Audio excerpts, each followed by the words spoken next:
10-year note treasury yields had a quiet session on Wednesday.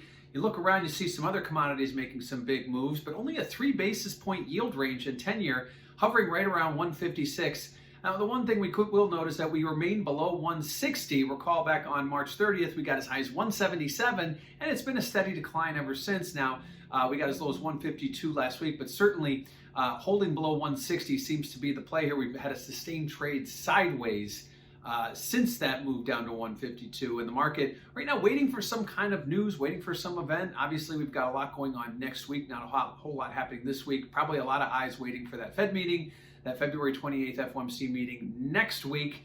That will likely be the next big market mover, but the Treasury market remaining very stoic, not making any knee-jerk reactions here, not overreacting, not underreacting. The trend has been very much steadily lower since the end of March. And right now we are just holding in a holding pattern, I think, waiting for that next it moment, and it has not come yet. Certainly didn't come today in a very quiet 3 basis point range.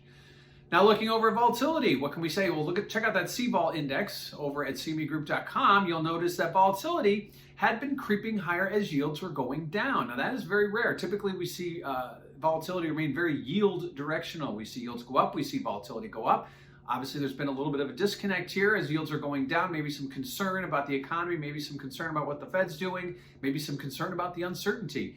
Caused volatility to rise a little bit, not much, and ultimately on Wednesday today in this very narrow, quiet trading range, we did see volatility go down ultimately. So look, keep an eye on that volatility CVol index. That will give you a good indicator as to whether the market expects yields to go higher or lower. If we go back to the old relationship, higher vol equals higher yields. Lastly, let's look at what we have coming up ahead. Well, we've got the claims number. It's our week in and week out look at the in-the-moment picture of the jobs report. Last week got a really lowest claims number we've had really since the beginning of the pandemic, which is very good.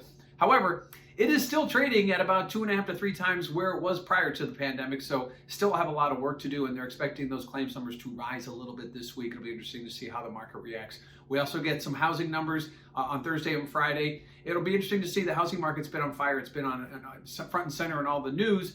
It'll be interesting to see if that continues to carry on and what the expectations are for the months ahead.